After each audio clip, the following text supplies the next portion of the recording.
Assalamualaikum warahmatullahi wabarakatuh. Halo para sobat Semansa, kembali lagi di Pojok Semansa.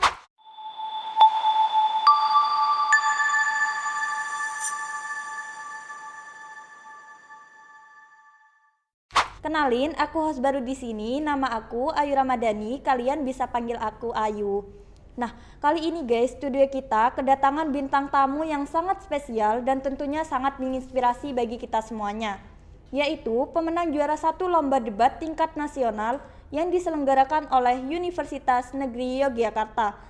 Selain itu guys, bintang tamu kita kali ini juga meraih kategori Best Speaker dalam ajang lomba tersebut. Wow, keren banget gak sih guys, udah bisa meraih juara 1, bayangin tingkat nasional tapi bisa dapat kategori Best Speaker juga loh. Wow, keren banget gak sih guys. Aku udah gak sabar banget ngobrol bareng bintang tamu kita kali ini. Jadi tanpa lama-lama lagi, yuk kita langsung ngobrol bareng aja. Halo Kak. Ya, halo, gimana kabarnya? Alhamdulillah baik, kalau kakak sendiri gimana nih? Baik juga, alhamdulillah. Baik juga, boleh perkenalan diri dulu Kak? Halo semuanya, perkenalkan nama saya Nabil Rabbani ya. Saya ada di kelas 12B sekarang, anaknya dari Bapak Lutfi. Oh, anaknya dari wali kelas Ya, Bapak wali kelas Bapak Lutfi. Lutfi, betul Oh, banget. Bapak Lutfi nih guys. Oh ya guys, dalam lomba ini tuh ada satu tim, di mana satu tim terdiri dari 3 orang. Dua teman kita yang lain yaitu Raisa Radinha kelas 11 IPA dan Widya Sukmahayu Mahreta kelas 11 IPSJ. Oke Kak, lomba debat ini kan berisi tim sih. Menurut Mas sendiri nih seberapa penting sih kerja sama tim dalam sebuah lomba debat? Jadi tim dalam debat itu termasuk yang paling penting ya. Paling Jadi penting. intinya kita itu harus benar-benar sinkron antara satu anggota dengan anggota yang lain. Karena intinya dalam debat itu kita tuh harus bisa bikin juri itu yakin kalau argumen kita itu adalah argumen yang benar dan argumen lawan tuh kuat. salah, sesat gitu.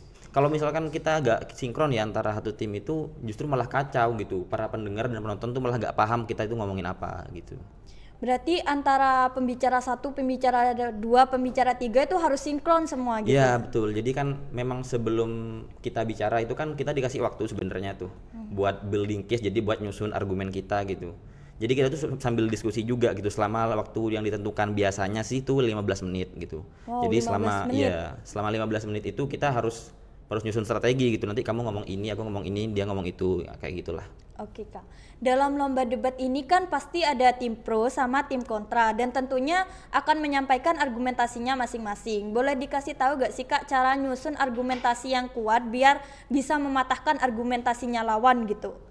Oke, jadi sebenarnya untuk nyusun argumen itu ya kita kan harus sering-sering latihan juga ya.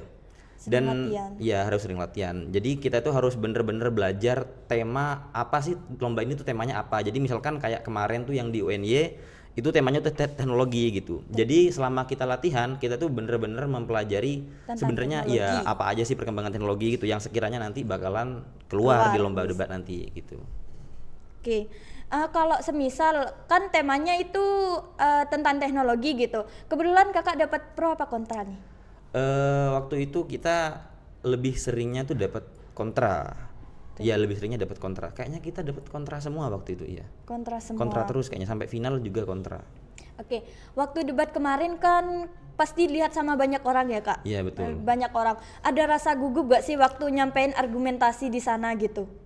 Gugupnya itu lebih pas tepat sebelum maju aja sih kalau menurutku. Jadi justru pas maju itu justru malah hilang gugupnya. Jadi gugupnya itu ketika kayak kita dipanggil, nah itu gugup. Ketika udah maju itu justru kalau aku sendiri pribadi nih ya, itu malah nggak gugup sama sekali. Gitu. Oh, nggak gugup gitu. Kalau boleh tahu tipsnya biar gak gugup di depan banyak orang itu gimana sih Kak? Jadi ada satu kalimat gitu yang selalu aku jadikan patokan gitu, yang bikin aku tuh selalu enjoy dan gak gugup dan lain sebagainya. Jadi ada kalimat yang bilang kayak gini, semua itu pasti berlalu gitu. Jadi apapun masalahnya itu kayak udah nih nanti bakalan beres, bakalan finish gitu. Kita bakal pulang ke rumah dan lain sebagainya gitu. Oh, kakak memegang prinsip semuanya pasti bakal berlalu Iya, gitu. bener Yang banget. bikin kakak enjoy buat semuanya. Betul. Terus gimana sih perasaan kakak 10 detik pertama sebelum menaiki kursi panggung? Tadi kan udah dibilang deg-degan gitu waktu Iya, dipanggil betul. namanya gitu. Kenapa nih Kak kok bisa deg-degan gitu? Jadi kenapa kok deg-degan pas kita itu baru mau naik? Karena salah satu yang paling penting itu adalah momentum awal ya. Jadi supaya kita itu bener-bener lancar pas kita ngomong, jadi kita harus dapat yang namanya momentum di awal. Jadi semua hal persiapan di awal tuh harus lancar. Kayak gimana kita berdiri, gimana kita berekspresi, gimana kita menggunakan bahasa tubuh. Jadi yang awal-awal tuh justru jadi momentum yang paling penting. Karena kalau awalnya tiba-tiba kayak udah kayak gitu misalkan, Udah kacau duluan. udah kacau gitu. duluan itu nanti ke belakangnya malah jadi grogi gitu ya. Kayak gitu. Apa aja sih Kak yang harus disiapkan sebelum mengikuti lomba debat itu? Atau kakaknya nggak ada persiapan sama sekali langsung juara gitu? Enggak, harus persiapan dong tentunya. Oh, Jadi semua ya ada persiapannya semuanya harus ada masing-masing persiapan gitu. ya. Jadi ya persiapan kita ya tentunya kita harus sering-sering latihan gitu, harus sering-sering nyoba simulasi debat mandiri gitu. Jadi kayak kita kayak debat dengan Lawan tim kita sendiri. enggak, kita Oh, debat enggak. debat dengan hantu aja gitu, gak ada lawannya. Wow, gitu. debat Iya. dengan hantu itu gimana Kak? Ya jadi kita kayak ngomong-ngomong sendiri gak ada lawan. Jadi kayak kita misalkan kita jadi tim pro dan tim kontranya itu gak ada gitu. Jadi kita tim pro, tim kontranya juga ya kita juga pada waktu kita latihan itu. Oke, berarti tim kontranya tuh ngebayangin kita sendiri terus kita jawab lagi Iya, sama pikiran kita sendiri. Betul. Jadi kita berargumen, kita sendiri yang juga bantah sebagai tim kontranya seperti itu. Kalau boleh tahu persiapan yang kayak gimana sih Kak? Kan sering-sering latihan ya, mungkin ada lagi gitu. Juga persiapan yang lain ya kita harus ini sih. Harus siapin mental juga sih sebenarnya. Jadi kayak kalau cuma latihan itu sebenarnya kurang cukup. Jadi harus punya pikiran yang enjoy lah intinya gitu. Semua dibawa enjoy Semua gitu. harus dibawa enjoy betul. Oke. Ada gak sih Kak tantangan yang Kakak alami waktu mengikuti lomba debat di sana gitu? Ada sih, ada sebenarnya. Apa tuh Kak? Jadi kan sebenarnya ini tuh salah satu perlombaan awal yang diikuti ya. Jadi kan kita belum pengalaman nih ceritanya gitu. Oh Kakak belum pengalaman tapi langsung juara gitu? Iya, itu ya wow, alhamdulillah keren banget rezekinya. guys. Oke, itu rezekinya ya. Oke. Jadi itu kan harus bener-bener apa ya, tantangan yang dihadapi itu kaget sih, lebih ke kaget gitu. Karena kayak di Pelita misalkan yang diadain sama sekolah itu kan kita udah bener-bener prepare tuh dari awal tuh. Udah ditentuin, habis itu juga penentuan waktunya itu juga kayak nggak semuanya harus dimaksimalin. Misalkan kita dikasih waktu 7 menit, kayak ngomong cuman 2 menit itu nggak masalah gitu. Nah pas di sana itu kita tuh bener-bener kaget karena Diwaktuin. ternyata saingannya itu bukan sama-sama diwaktuin. Oh, ini sama-sama Karena ternyata diwaktuin. saingannya itu bener-bener memanfaatkan waktu gitu. Jadi mereka selama 7 menit tuh bener-bener nyerocos gitu. Ngomongnya cepet banget juga bener-bener jelas gitu. Jadi kita kaget itu, wah ternyata bisa kayak gini gitu. Oke. Mungkin itu tantangan yang terberat yang dialami di sana gitu Kak. Tantangan terberat itu buat mikir sih. Iya. Buat mikir. Buat mikir apa yang mau kita omongin itu. Kalau strategi yang Kakak gunakan buat bisa mengalahkan lawan-lawan yang ada di sana nih gimana? Oke, ini strategi nih. Ini salah satu strategi yang kalau menurutku tuh ampuh banget ya. Kan aku kan sebagai pembicara dua kan. Jadi kalau menurutku pembicara dua itu kalau seandainya peperangan ya. Peperangan. Iya, peperangan. Jadi pembicara dua itu kayak duel utamanya gitu. Ini bukan aku yang ngomong ya. Ini kata pembinaku, Bu Eka. Bu Eka iya. pembinanya. Jadi katanya pembicara dua itu memang tempatnya api gitu. Jadi kayak strategi yang bener-bener ampuh ya kita harus kalau di debat ya harus bener-bener bisa ngejelekin lawan gitu. Bukan secara personal dong ya. Ngejelekin Secara lawan argumen. tentang argumentasinya Ya jadi kayak gitu. argumenmu ini kayak cacat dan gak relevan sama sekali dan lain sebagainya. Dan juga kita harus bener-bener menekankan gitu sih. Kayak intinya apapun yang diomongin lawan itu putih kita harus hitam gitu. Berarti kebalikannya dari lawan Iya, kita harus bisa meyakinkan juri Meskipun gitu. itu bener ya, meskipun bener kita harus salahin aja semuanya gitu. Tadi kan Kakak bilang kalau api gitu kayak bilang argumentasinya lawan cacat ya. Sebenarnya di lomba debat ini ada gak sih Kak etika yang harus kita patuhi waktu kita berdebat gitu? Itu sebenarnya tergantung dari tipe lomba debatnya ya. Kan misalkan lomba debat itu ya ada yang ASEAN Parlementer, ada yang lomba debat hukum. Itu tentu etikanya juga beda-beda. Juga terkadang nggak semua lembaga yang mengadakan lomba debat itu bener-bener paham sih lomba debat itu kayak gimana gitu.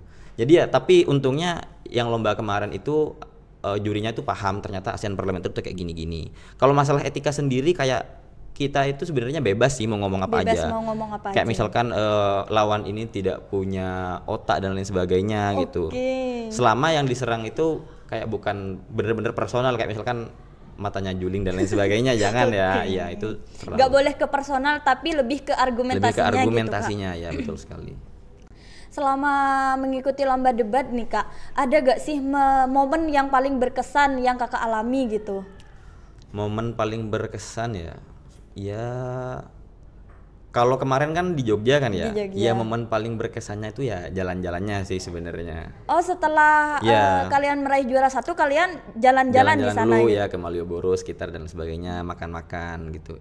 Paling berkesannya itu sih.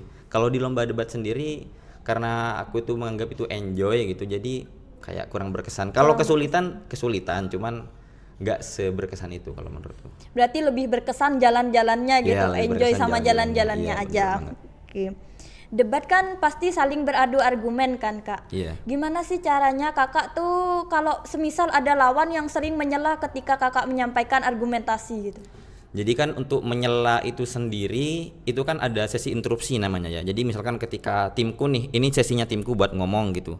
Terus lawan tuh interupsi gitu. Nah, kita tuh sebenarnya dikasih pilihan gitu, interupsi ditolak atau interupsi diterima.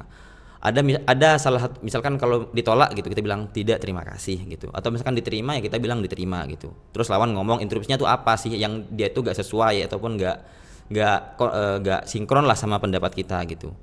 Ya cara buat ngadepin interupsi ya kita harus bener-bener paham gitu sama argumen kita sendiri gitu. Karena kalau kita gak paham sama argumen kita sendiri, gimana kita bisa bantah lawan gitu? Kita malah ikut terbawa arus gitu kan. Terbawa lawannya gitu Iya, Kak? terbawa lawannya. Berarti kalau lawan menyela itu tergantung kita sendiri, ada mau diterima atau ditolak Iya, gitu. betul. Ha. Terus apa rencana Kakak ke depan setelah memenangkan juara debat ini? Sebenarnya rencana awalku itu gak pernah sekalipun untuk memasuki dunia debat ya sebenarnya. Wow. Ya. Karena dan juga sekarang kan udah kelas 12 akhir nih. Jadi harusnya sekarang harus lebih fokus lagi ke persiapan UTBK dong ya. Dan juga basicku kan juga bukan public speaking ya. Aslinya aku orang akademik gitu kan. Orang akademik tapi Iya. pinter debat gitu Kak? Bukan, itu alhamdulillah kebetulan aja. Alhamdulillah aja. kebetulan. Oke. Terus menurut Kakak sendiri, gimana sih lomba debat ini bisa mengasah soft skill kita seperti cara berkomunikasi, berpikir kritis, atau bahkan kepemimpinan untuk generasi berikutnya? Kalau dalam pandangan pribadiku, debat ini pengaruhnya itu nanti di dunia kerja sih. Oh, di dunia Iya, kerja, ini penting, kenapa ini nih penting Kak? banget karena sebenarnya kita kan orang Jawa Timur nih kan ya. Orang Jawa Timur itu gak pernah yang namanya kalah dalam otak, itu gak pernah. Kita itu sebenarnya masalahnya kita tuh terlalu malu untuk bicara gitu. Kita terlalu malu untuk Iya, ngomong. benar-benar Bener gak malu. sih? Ya. Makanya kita itu di dunia kerja itu kadang-kadang kalah sama orang-orang Jabodetabek gitu yang memang mungkin kalau menurut kita mereka gak tahu malu, padahal itu sebenarnya sifat confident-nya mereka ya kayak gitu. Justru itu yang di dunia kerja itu bakalan dinotis sama atasan-atasan kita gitu. Berarti lomba debat ini sangat berpengaruh bagi nanti kita mau masuk ke kerja gitu Ya Kak? bener banget itu sih. Masih lawan-lawan yang paling sulit untuk Mas hadapi di selama lomba debat itu gimana sih? Lawan-lawan yang paling sulit itu ya lawan yang latihannya keras sih. Jadi Yang kita udah persiapan sebenarnya banyak gitu, Kak? sebenarnya gini, kita itu nganggep lawan sulit itu bukan berdasarkan lawannya sendiri ya, tapi berdasarkan gimana kita latihan gitu. Jadi kita itu gak pernah nganggep lawan itu sulit. Lawan itu akan sulit dengan sendirinya kalau latihan kita itu kurang gitu. Terus pas kita latihan kita main-main, banyak ngomongnya, banyak makannya gitu. Apalagi kan dispen kan sering ke kantin iya, gitu dispen. bolak-balik, iya kayak gitu. Kalau selama Mas dispen nih, nah latihannya tuh main-main atau serius banget nih? Yang kemarin itu kebetulan kita serius banget ya yang serius banget. yang di UNY itu. Nggak terlalu serius pas masih penyisihan. Cuman pas ternyata kita tahu kita lolos penyisihan buat berangkat ke Jogja, kayak kita mulai serius tuh di situ, udah mulai di-push banget di situ. Oke, tadi kakak bilang kan kakak ini nggak ada minat di debat awalnya Iya, gitu. betul. Kakak lebih minat di akademik. Kalau boleh tahu akademik yang pelajaran apa nih? Untuk akademik kan sebenarnya aku itu dulu minatnya matematika. Cuman pas masuk Semansa ini kebetulan minatku itu pindah ke fisika. Kan aku juga kemarin kan Fisika kak? fisika. Kan kalau tahu kemarin aku OSN itu di OS Kabupaten tuh juara 2 kemarin. Berarti kakak ini selain pintar debat masih pintar akademik gak sih? Bukan pinter, alhamdulillah dapat rezeki juga. Oh, alhamdulillah dapat rezeki. Oke.